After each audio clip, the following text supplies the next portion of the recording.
Está tentando proteger o governo Lula da matemática? Em 2023 e 2024, houve um crescimento exponencial da arrecadação da Conafer desses descontos fraudulentos. Em 2023, isso foi 202 milhões, antes era 90. Em 2024, isso foi para 300 milhões. Houve um crescimento durante o governo Lula da arrecadação da Conafer desses descontos de aposentados e pensionistas? A Conafer cresce desde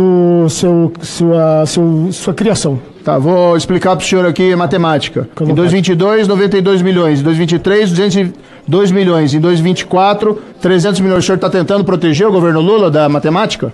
O senhor administrava realmente a Conafer ou o senhor é um laranja, então, do senhor Cícero, alguma coisa parecida? Para mim, parece muito difícil entender a sua falta de memória nesse momento. Para mim, a sugestão para o senhor reavivar a sua memória e não debochar dessa comissão e explicar o que foram esses serviços. Porque a nossa impressão aqui é que esse dinheiro vai para a Santos Consultoria, que é do seu operador, e a equiparação do senhor Cícero com o senhor Maurício Camisotti é muito apropriada, e também com o careca do INSS. Se o senhor não consegue explicar os pagamentos milionários de 100 milhões feitos pela Conafer para a Santos Consultoria, vergonhoso que o senhor venha aqui e não consiga lembrar um serviço prestado por essas empresas de alguém, Cícero, que é sócio do senhor em empreendimentos comerciais. Se você está vendo esse vídeo e não é inscrito, você tem 10 segundos para se inscrever ou seu fureba irá virar esquerdista.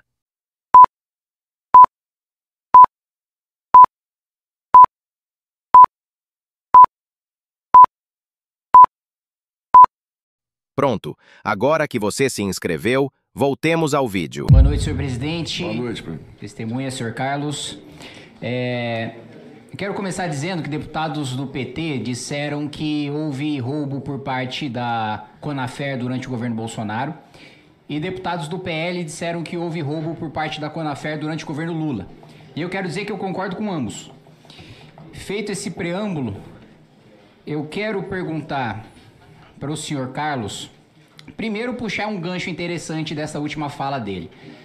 Você diz que com a suspensão da Conafer e da Contag, outras associações estão aí crescendo 30 vezes e deveriam ser suspensas também. Que associações são essas? Que crescimento é esse? O que elas estão levando? A gente tem que chamar alguém aqui para investigar essas outras associações também? São as entidades de consignado. Quais são as entidades? A mensalidade foi narrada aqui pela CGU, TCU, IPF, né? BMG, PicPay, Bradesco, Itaú, Banco do Brasil, Caixa, e que o impacto do desconto dessas entidades, desse consignado em cima da folha do beneficiário, uma parcela de consignado considera 30 das associações. Ótimo. E elas continuam, é isso que eu quis trazer, que eu falei com o Coronel Cristóvão, e que elas continuam arrecadando. Eu vou então para eu sei que algumas dessas instituições já foram objetos de requerimento. Para aquelas instituições financeiras que ainda não foram, me comprometo aqui, eu acho que todos os representantes de todos os bancos que estejam envolvidos em desconto indevido para aposentados e pensionistas devem ser chamados aqui. Mesmo porque, presidente, e eu já disse isso em outra oportunidade, mas nunca no microfone dessa CPMI, minha mãe foi vítima no golpe do consignado, ela é pensionista e sofreu esse tipo de desconto. Então, para além do interesse de defender a população, tenho interesse também de fazer justiça à minha própria mãe. Eu quero questionar sobre os descontos de 620 mil aposentados, e que boa parte da amostragem que foi fiscalizada pela CGU demonstrou que eram objeto de fraude. Queria perguntar como o senhor justifica a inclusão dessas cobranças indevidas sem autorização expressa por parte da Conafer. Deputado aqui, eu gostaria de dizer para o senhor que toda validação de desconto após entrega de termo de adesão ao INSS é do órgão, e que os nossos 620 mil associados inativos são totalmente válidos e transparentes. Tanto é que a gente Deixa eu puxar um gancho disso aí, de todos são válidos e transparentes. O senhor reconhece que houve, relacionado à Conafer, algum desconto ilegal? Eu vou dizer para o senhor que eu não posso considerar tal afirmação, sendo que a entidade que eu gesto, ela não filia CNPJs. Bom, As CPFs, desculpa.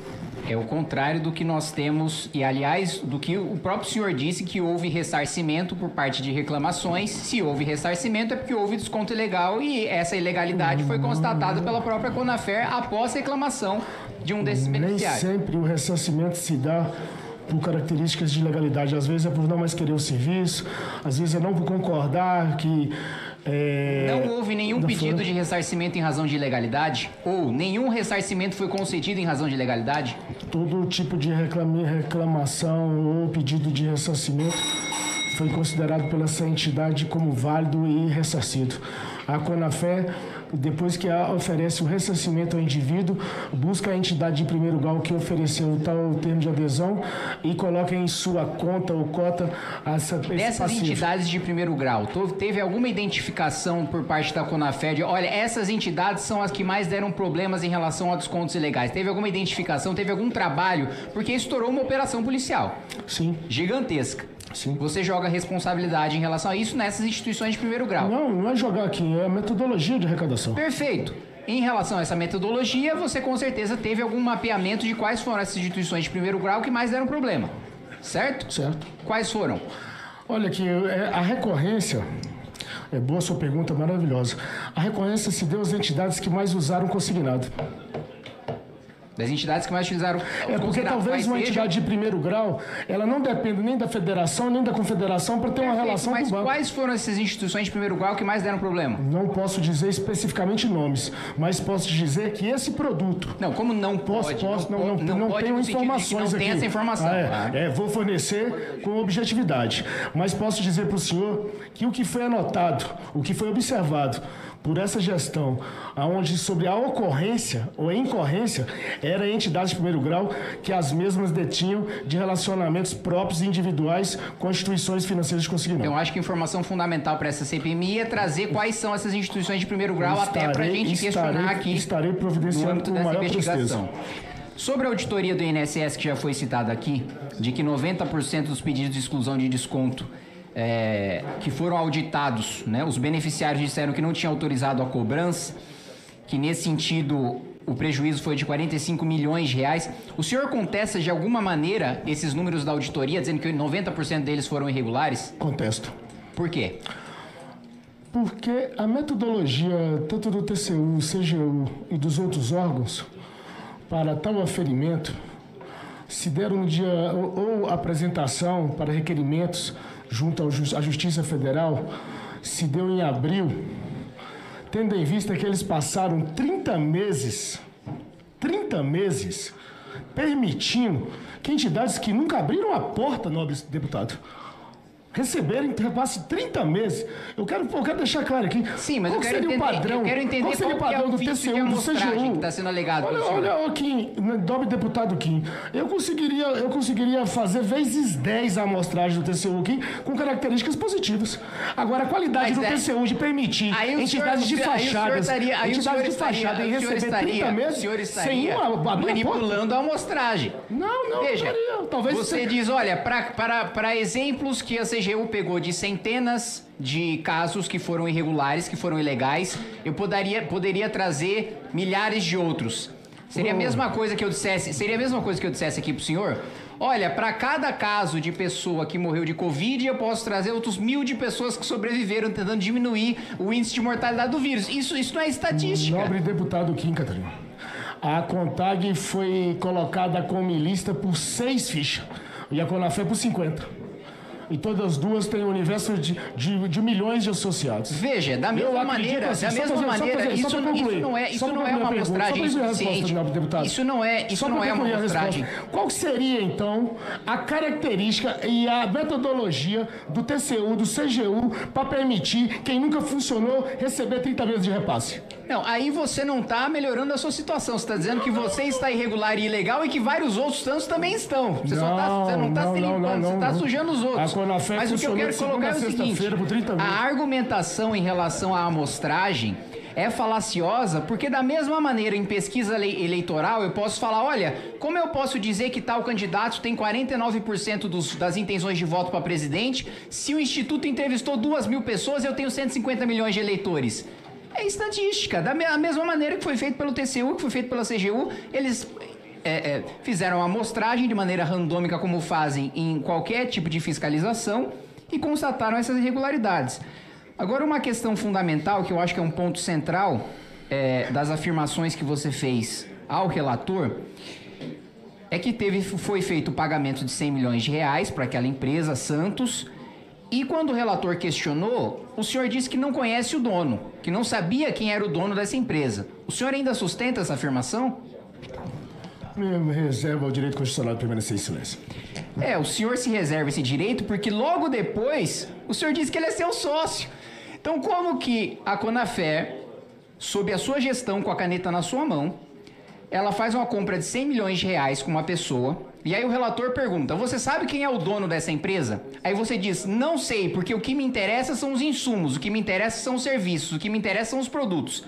Até aí, uma resposta duvidosa, porque assim, eu nunca geri uma empresa de 100 milhões de reais, mas eu imagino que se eu gerisse e eu comprasse 100 milhões de reais de alguém, de qualquer empresa que seja, eu conheceria o dono. Não só o dono, como boa parte da diretoria. Mas até aí ainda é possível, vamos dizer que você cometeu um erro excusável. Mas a partir daí a gente tem a revelação de que essa compra de 100 milhões de reais é do dono de uma empresa que é seu sócio. Então, peraí, você tem um sócio num negócio privado seu, e aí você diz que enquanto presidente da Conafer você pagou 100 milhões de reais para uma empresa que você dizia que não sabia o dono, mas o dono é seu sócio. Então, assim, é natural que você exerça o direito de ficar calado, porque isso te incrimina. Inclusive, presidente, eu terminaria essa minha fala, porque é patente a mentira que foi colocada, não é, assim, nenhum juiz consideraria aceitável uma testemunha dizer que pagou 100 milhões de reais para uma empresa, que não conhece o dono dessa empresa, sendo que é público que essa pessoa é sócio dessa empresa. Então eu solicitaria, senhor presidente, ao final dessa reunião, como foi feito em outra ocasião, com base no 342 do Código Penal, no 301 e no 302 do Código de Processo Penal, a decretação de prisão em flagrante por falso testemunho. Obrigado, presidente. Obrigado, deputado Kim. Esta CPMI advertiu o depoente desde o início da sua obrigação legal de dizer a verdade. Entretanto, durante essa sessão, ficou constatado que o depoente omitiu diversas informações deliberadamente, entrou em contradição em várias delas e, ao ser questionado novamente pelo relator e por membros desta comissão, manteve as afirmações. Essas contradições configuram mentira deliberada e ocultação de informações com o intuito de prejudicar as investigações dessa comissão. O Código Penal, no artigo 342, tipifica o crime de falso testemunho. Além disso, nos termos dos artigos 301, 302, 304 do Código de Processo Penal, está caracterizado o flagrante delito. Eu sei que a nossa voz de prisão aqui se repetirá, como todas as outras, em que a pessoa será ouvida, liberada e possivelmente teremos mais uma vez. Mas há um grito na garganta de todos os brasileiros em relação a essa impunidade. Portanto, em nome dos aposentados, das viúvas, dos órfãos brasileiros, decreto a prisão em flagrante do depoente pelo crime de falso testemunho. Determino à Polícia Legislativa que proceda imediatamente à condução do preso, com todas as garantias constitucionais, comunicando-se à autoridade judicial competente. E afirmo diante do Brasil: o senhor está preso em nome dos aposentados, das viúvas e dos órfãos do nosso Brasil. Quem rouba aposentado, rouba do nosso país, dos brasileiros. E aqui quem mente paga o preço. Peço à Polícia Legislativa que cumpra a determinação. Nada mais havendo a tratar, agradeço a presença de todos, declaro encerrada a presente reunião, convidando-os para a próxima a ser realizada no dia 2 do 10 às 9 horas, neste mesmo plenário, com pauta a ser divulgada pela Secretaria. Gostou do vídeo? Considere se inscrever no canal e também siga @MBLiveTV, @MBL e @Cortes do MBL. Vamos juntos mudar o Brasil.